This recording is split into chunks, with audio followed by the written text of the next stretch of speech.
முருகாச்சரணம். கந்தபுராணத்தின் சென்ற பகுதியில் முருகப்பெருமான் தாரகனுடன் போரிடுவதில் பாதியிலேயே நம்ம அந்த பாகம் 22 நிறுத்திவிட்டோம். இன்றைக்கு கந்தபுராணத்தின் 22ஆம் பாகத்தின் முருகப்பெருமான் தாரகனுடன் போரிடுவதை தொடர்ந்து நம்ம அந்த கதைக்கு நம்ம போகலாம். ஃப்ரெண்ட்ஸ், உங்களுக்கு இந்த பகுதியில் நான் ஒரு கேள்வியை கேட்க போகிறேன். இந்த கந்தபுராணத்திலிருந்து ஒரு கேள்வியை கேட்க போகிறேன். இந்த ஒரு கேள்விக்கு நான் 10 பேருக்கு சரியான விடை கொடுக்கும் 10 பேருக்கு இந்த வேல் முருகப்பெருமானுடைய வேல் நான் பரிசாக கொடுக்க போகிறேன். சரியான விடையை நீங்கள் கமெண்ட் பாக்ஸில் முதல்ல அனுப்புகிற 10 பேருக்கு நான் வேல் பரிசாக கொடுக்க போகிறேன். இந்த பகுதியினுடைய கேள்வி என்ன அப்படிங்கிறத இந்த பதிவின் கடைசியில் நான் கொடுக்குறேன். பாருங்கள், பதிவை முழுக்க பார்த்துட்டு நீங்கள் பதில் கொடு. குமரன் கைகளிலே வில்லை தாங்கி தாரகனுடன் போரிடுகிறார். அவர் பிரயோகித்த பாணங்கள் காற்றினும் கடுகி பாய்ந்து அவனுடைய வில்லை துண்டிக்கின்றன. ரதம் தவிடு பொடியாகின்றது. ஏக காலத்தில் 1000 பாணங்கள் அவன் நெற்றியை தாக்குகின்றன. கவசங்களும் கங்கணங்களும் பல துண்டுகளாக பிளந்து எரியப்பட்டன. உடலெங்கும் பாணங்களால் தாக்கியதால் ஏற்பட்ட காயங்களிலிருந்து குருதி கொப்பளிக்கின்றது. அங்கேயே மயங்கி விழுந்தான் தாரகன். அணையும் சுடர் பிரகாசத்துடன் எரிவது போல அசுரப்படைகள் தாரகன் விழுந்ததைக் கண்டு ஆவேசமாக தேவர்கள் மீது பாய்ந்தனர். ஆனால் தேவர்கள் உற்சாக மிகுதியால் அசுரர்களுடைய தாக்குதலை எளிதில் முறியடித்தார்கள். எங்கு திரும்பினாலும் ஒரே பயங்கரம். அங்கங்கள் சிதைந்தவரும் குடல்கள் சரிந்தவரும் குருதி கொட்டுபவருமாக போர்க்களம் அலங்கோலமாக காட்சியளித்தது. வேதனையால் ஓலமிடுபவர்கள் கேட்க சகிக்க முடியாத வகையில் கதறினர்.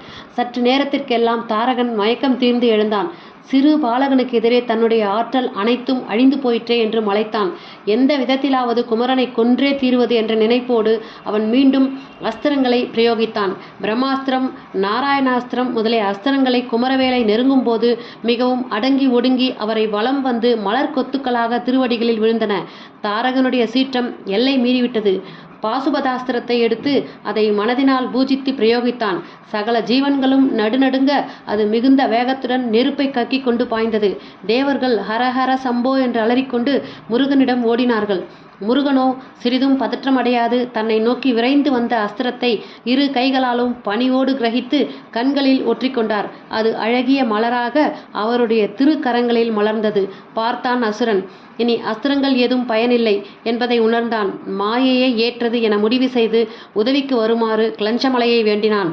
அதனுடைய மாயா சக்தியை அதனையும் தன் பொருட்டு உபயோகப்படுத்துமாறு வேண்டினான். தாரகனின் வேண்டுகோளுக்கிணங்க கிளஞ்சமலை பற்பல மாயைகளை செய்ய தொடங்கியது. கிளஞ்சம் முப்புறங்களாக திடீரென்று உருமாறி தேவர்கள் மீது இறங்கியது. தாரகன் அப்புறங்களை செலுத்தும் அசுரர்களாக வந்தான். தேவர்கள் அலறி அடித்து முருகனை சரண் அடைந்தனர். எம்பெருமான் ஒரு பாணத்தை பிரயோகிக்க முப்புறங்களும் இமைக்கும் நேரத்தில் எரிந்து போயின.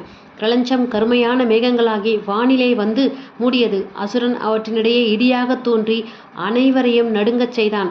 கிளஞ்சம் பயங்கரமான இருளாக வந்து சூழ்ந்து கொண்டபோது தாரகன் பூதகணங்களாக உருக்கொண்டு பயங்கரமான ஓலங்களை எழுப்பினான். பயங்கரமான பெருங்காற்றாக கிளஞ்சகிரி உருமாறி அதன் பிரதேசத்தையே அலைபாய செய்தபோது அசுரன் நெருப்பாக தோன்றி தேவர்களை பயமுறுத்தினான். இந்த விதமாக பற்பல மாயைகளை உண்டாக்கி தேவர்களையும் மற்றவர்களையும் நிலைகுலைய செய்தபோது முருகன் வேலை கையில் எடுத்தார். மாயைகளுக்கு இருப்பிடமாக உள்ள கிளஞ்ச பர்வதத்தை பிளந்து தாரகன் மார்பினிலே ஊடுருவி அவன் ஆவியை பறித்து வா என்று சொல்லி அதனை பிரயோகம் செய்தார். கூரிய நுனியிலிருந்து தீ ஜுவாலைகள் மிகுந்த உஷ்ணத்தோடு பரவ வேலாயுதம் சீறி பாய்ந்தது.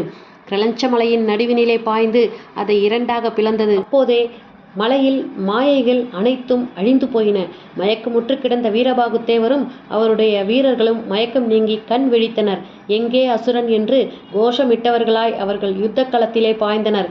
கிளஞ்சத்தை பிளந்த வேலாயுதம் மேலும் அதிக சீற்றத்துடன் தாரகனை நோக்கி பாய்ந்தது. அண்டங்கள் கிடுகிடுக்க இப்போதே இதனை பிடித்து முறித்து எரிகிறேன் பார் என்று கர்ஜித்து கொண்டு பாய்ந்தான் தாரகன். அடுத்த கணம் வேலாயுதம் அவன் மார்பிலே ஊடுருவிச் சென்றது. 8 திசைகளும் கலகலக்க பேரொளி எழுப்ப தாரகன் ஒடிந்து விழும் கிளை போல நிலத்திலே விழுந்தான். 2 முறை துள்ளிய பிறகு அவன் உடல் அடங்கிவிட்டது. தேவர்கள் மகிழ்ச்சியினால் ஆரவாரம் செய்தார்கள்.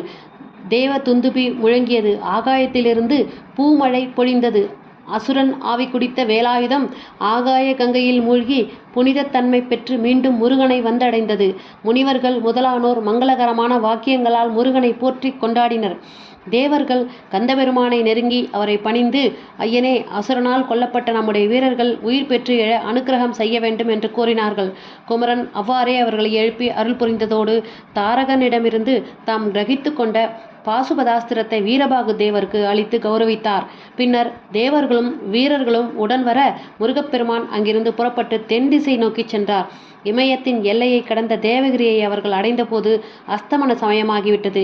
இந்திரன் முருகனிடம் வந்து அவரை பணிந்து, எம்பெருமானே, தாரகன் உயிர் குடித்து எங்கள் பயம் நீக்கிய தங்களை இந்த இடத்திலே பூஜிக்க விரும்புகின்றோம் என்று பிரார்த்திக்கின்றான். சண்முகன் அவர்களுடைய விருப்பத்துக்கு இணங்கி விஸ்வகர்மாவை அழைத்து அவ்விடத்திலே அழகிய நகரம் ஒன்றை உண்டாக்குமாறு சொல்கின்றார். இறைவன் திருமகனாருடைய விருப்பத்தை பணிவுடன் ஏற்றுக்கொண்டு விஸ்வகர்மா விரைவிலேயே அவ்விடத்தில் அவர்கள் தங்குவதற்கு வசதியாக நகரம் ஒன்றை உருவாக்குகின்றார். அதன் நடுவே குமாரதேவரை பூஜிக்க அற்புதமான ஆலயம் ஒன்றையும் எழுப்புகின்றார்கள். அதனுள்ளே நவரத்ன பீடத்தில் குமரனை எழுந்தருளச் செய்தனர் தேவர்கள். ஆகாச கங்கையை வரவழைத்து ஆனந்தமாக அபிஷேகம் செய்தனர். வாசனாதி திரவியங்களால் அவரை அலங்கரித்து நறுமணம் வீசும் மலர்களால் அர்ச்சித்து உள்ளம் கழித்தார்கள். பொழுது புலர்ந்ததும் அவர்கள் தேவகிரியை விட்டு புறப்பட்டு தென் திசை நோக்கி பயணமானார்கள். ஃப்ரெண்ட்ஸ், கந்தபுராணத்தின் இந்த பகுதியில் நான் ஒரு கேள்வி கேட்குறேன் அப்படின்னு சொல்லியிருந்தேன். அந்த கேள்வி இதுதான், நல்லா கேட்டுக்கோங்க. முருகப்பெருமான் தாரகாசுரனை எந்த ஆயுதத்தால் வீழ்த்தினார்?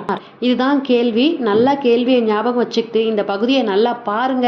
பார்த்துட்டு கமெண்ட் பாக்ஸில் கமெண்ட் பண்ணுங்க. முதல்ல எழுதக்கூடிய கமெண்ட் பண்ணக்கூடிய 10 பேருக்கு நான் முருகப்பெருமானுடைய கோவிலில் முருகப்பெருமானுடைய வேலை வச்சு பூஜை பண்ண அந்த வேலை தான் உங்களுக்கு நான் முருகப்பெருமானுடைய வேலை தான் நான் உங்களுக்கு பரிசாக கொடுக்க போகிறேன். யார் அந்த அதிர்ஷ்டசாலி 10 பேர் அப்படின்னு பார்த்துடலாம் வாங்க அடுத்த பதிவில். இந்த கந்தபுராணத்தில் உங்களுக்கு ஏதாவது சந்தேகம் இருந்தால் கமெண்ட் பாக்ஸில் கமெண்ட் பண்ணுங்கள்.